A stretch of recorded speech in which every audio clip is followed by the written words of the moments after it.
Hello students, इस video के अंतर्गत हम लोग पार्ट्स ऑफ स्पीच के दी वर्ब के विषय में जानकारी प्राप्त करना। यहाँ पर दिखलाया गया कि ट्रांजिटिव वर्ब और इंट्रांजिटिव वर्ब में अंतर क्या होता है, किसको सकर्मक क्रिया और अकर्मक क्रिया के बीच कैसे अंतर की तलाश करेंगे। दिए गए वाक्य के अंतर्गत क्या और किसको लगाकर जब क्रिया में प्रश्न किया जाता है, अगर उत्तर में कोई शब्द सब समूह या उपवाक्य प्राप्त होता है तो क्रिया ट्रांजिटिव होती है। यानी दिए गए वाक्य के क्रिया में क्या और किसको लगाकर प्रश्न करने पर उत्तर में अगर कुछ मिलता है तब तो क्रिया ट्रांजिटिव है और नहीं मिलता है तो इंट्रांजिटिव है। मुख्य सारी बातें इसी पर निर्भर हैं। वहीं से इसकी शुरुआत है ट्रांजिटिव एंड इंट्रांजिटिव वर्ब का अंतर। ट्रांजिटिव तथा इंट्रांजिटिव वर्ब को एक दूसरे से पहचानने के लिए वाक्य में उनका प्रयोग देखना आवश्यक है। यानी जिस वाक्य में वो आया हुआ है तो उसका यूज कैसे किया गया, सकर्मक है या अकर्मक है। एक वर्ब एक वाक्य में ट्रांजिटिव हो सकता है और दूसरे में इंट्रांजिटिव हो सकता है। मतलब कह रहा है कि एक ही क्रिया एक वाक्य के अंतर्गत सकर्मक हो सकती है और दूसरे में अकर्मक हो सकती है। जैसे नीचे उदाहरण दिया गया है, इंट्रांजिटिव वर्ब अकर्मक क्रियाएं, ट्रांजिटिव वर्ब सकर्मक क्रियाएं। पहला है दी बेल रिंग्स, घंटी बजती है। इसमें अकर्मक है इसलिए कि रिंग्स पर समाप्त हो गया।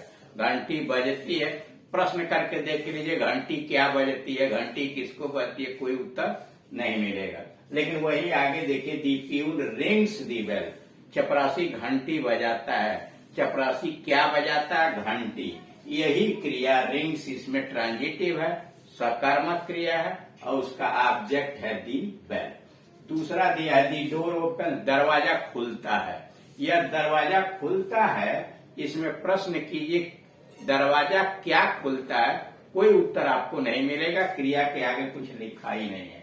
लेकिन वही ओपन यहाँ देखिए, दे ओपन दी डोर, वे दरवाजा खोलते हैं। तो वे क्या खोलते हैं, दरवाजा। ओपन ट्रांजिटिव हुआ, ऑब्जेक्ट उसका दी डोर हुआ। तीसरा दी स्टोरी एंडेड देयर, कहानी वहीं समाप्त हो गई। यहाँ पर एंड ये एंडेड जो है वह इंट्रांजिटिव है। लेकिन यहाँ देखिए ही एंडेड, उसने समाप्त किया। क्या समाप्त किया, दी स्टोरी। एंडेड यहाँ ट्रांजिटिव है और उसका ऑब्जेक्ट दी स्टोरी है। उदाहरण, dogs are running on the road. इस वाक्य में आर रनिंग जो है इंट्रांजिटिव है। कुत्ते सड़क पर दौड़ रहे हैं, तो कुत्ते सड़क पर क्या दौड़ रहे हैं, इसका कोई उत्तर नहीं मिला, इसलिए आर रनिंग इंट्रांजिटिव अकर्मक क्रिया हुई। अब दूसरा देखिए, ही हैज कुक्ड फूड, उसने भोजन पकाया है। इस वाक्य में ट्रांजिटिव वर्ब है, सकर्मक क्रिया हैज कुक्ड। सकर्मक क्रिया हैज कुक्ड है और उसका ऑब्जेक्ट हुआ फूड। अब दूसरे नंबर पर आइए, डायरेक्ट एंड इनडायरेक्ट ऑब्जेक्ट्स कैसे पहचानेंगे, क्या होते हैं। कुछ ट्रांजिटिव वर्ब्स ऐसे होते हैं जिनमें दो ऑब्जेक्ट्स आते हैं। कुछ सकर्मक क्रियाएं ऐसे होती हैं कि जब वाक्य में प्रयोग किए जाते हैं तो उसमें दो दो ऑब्जेक्ट लगे होते हैं।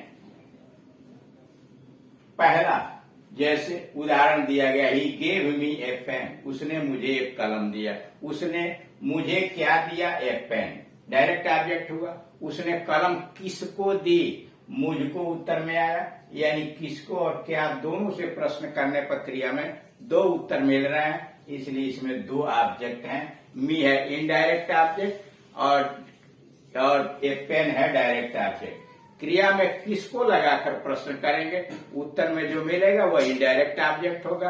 क्या लगाकर प्रश्न करेंगे, उत्तर में जो मिलेगा वह डायरेक्ट ऑब्जेक्ट होगा। My mother tells me good stories, मेरी माँ अच्छी कहानियां सुनाती हैं। तो इसमें देख रहे हैं टेल्स सुनाती हैं किसको, मी हुआ इनडायरेक्ट ऑब्जेक्ट। क्या सुनाती हैं, गुड स्टोरी, यह रहा direct object. Sita sent me a book, Sita ने मुझे पुस्तक भेजी। सीता ने किसको पुस्तक भेजी, मी हुआ इनडायरेक्ट ऑब्जेक्ट। क्या भेजा, ए बुक, यह हुआ डायरेक्ट ऑब्जेक्ट। और सेंट हुआ transitive verb. I taught him English, मैंने उसे अंग्रेजी पढ़ाया। किसको पढ़ाया, हिम हुआ इनडायरेक्ट ऑब्जेक्ट, इंग्लिश हुआ डायरेक्ट ऑब्जेक्ट। नोट नंबर 1, उपयुक्त प्रत्येक वाक्य में दो ऑब्जेक्ट्स का प्रयोग किया गया है। इन ऑब्जेक्ट्स में एक सजीव अर्थात व्यक्ति या जानवर तथा दूसरा निर्जीव वस्तु प्रकट करने वाला है। निर्जीव वस्तु पेन, स्टोरीज, बुक, इंग्लिश प्रकट करने वाला डायरेक्ट ऑब्जेक्ट कहलाता है और सजीव मी, हिम को प्रदर्शित करने वाला इनडायरेक्ट ऑब्जेक्ट कहलाता है, जो ऊपर अभी आपको हमने समझाया। लेकिन यह नियम हर समय लागू नहीं होता है, इसलिए कि कभी कभी आप निर्जीव वस्तु के स्थान पर यानी क्या से जब आप प्रश्न करते हैं तो हर समय निर्जीव नहीं आता, कभी सजीव भी आ जाता है। जैसे ही सेंट मी ए सर्वेंट, उसने मुझको एक नौकर भेजा। अब नौकर तो जीवित है ना, तो इसलिए क्या से प्रश्न करने पर जो भी उत्तर में मिले वह डायरेक्ट ऑब्जेक्ट होगा, किसको से प्रश्न करने पर जो मिले वह इनडायरेक्ट ऑब्जेक्ट होगा। नोट नंबर 2, क्रिया में व्हाट क्या लगाकर प्रश्न करने पर डायरेक्ट ऑब्जेक्ट मिलता है और हुम किसको लगाकर प्रश्न करने पर इनडायरेक्ट ऑब्जेक्ट मिलता है। जैसे I gave him a book, में हिम इनडायरेक्ट ऑब्जेक्ट है और ए बुक डायरेक्ट ऑब्जेक्ट है। प्रश्न कर लीजिए, मैंने उसको दिया, तो किसको दिया? हिम, किसको के उत्तर में इनडायरेक्ट ऑब्जेक्ट आया। और क्या दिया? ए बुक डायरेक्ट ऑब्जेक्ट हुआ। अब आइए तीसरे नंबर पर, transitive verb with object and complement. कुछ ऐसी सकर्मक क्रिया जिनका ऑब्जेक्ट भी आता है और अर्थ को पूरा करने के लिए कॉम्प्लीमेंट भी लगाना पड़ता है। कुछ ट्रांजिटिव वर्ब्स ऐसे होते हैं जिनमें ऑब्जेक्ट के होने पर भी कॉम्प्लीमेंट्स की आवश्यकता होती है, यानी कुछ सकर्मक क्रियाएं ऐसे वाक्य में आती हैं उनका ऑब्जेक्ट होने के बावजूद भी उन्हें कॉम्प्लीमेंट की आवश्यकता पड़ती है। इन कॉम्प्लीमेंट्स को अगर वाक्य से हटा दिया जाए तो उसका अर्थ स्पष्ट नहीं होता है। जैसे Newton called his dog Diamond, Newton ने अपने कुत्ते को डायमंड पुकारा। The boys made Anil their captain, लड़कों ने अनिल को अपना कप्तान बनाया। The teacher appointed Sohan monitor, अध्यापक ने सोहन को मॉनिटर नियुक्त किया। I left my work incomplete, मैंने अपना कार्य अपूर्ण छोड़ दिया। We found our parents asleep, हम लोगों ने अपने माता पिता को सोया हुआ पाया। उसने नेम्ड हियर सन प्रमोद, उसने अपने पुत्र का नाम प्रमोद रखा। अब नीचे चार्ट बना दिया गया, ये सीरियल नंबर, ये सब्जेक्ट, ट्रांजिटिव वर्ब, ऑब्जेक्ट और उसका कॉम्प्लीमेंट। पहले में न्यूटन हो गया सब्जेक्ट, कार्ड हो गया ट्रांजिटिव वर्ब, हिज डॉग हो गया ऑब्जेक्ट और ऑब्जेक्ट कॉम्प्लीमेंट हुआ डायमंड।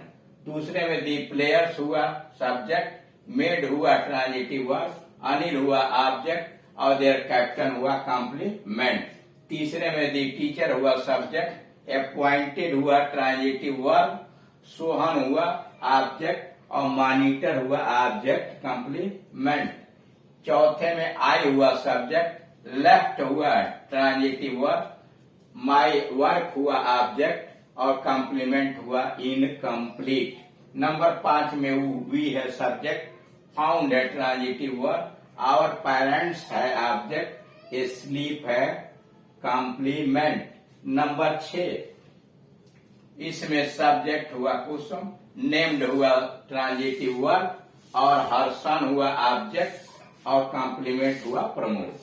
नोट, उपर्युक्त वाक्यों में वर्ब का अर्थ ऑब्जेक्ट का प्रयोग करने पर भी पूर्ण नहीं होता है। यानी ऊपर जो वाक्य लिखे गए हैं क्रिया के साथ ऑब्जेक्ट लगाने पर भी उसका अर्थ पूर्ण नहीं होता है।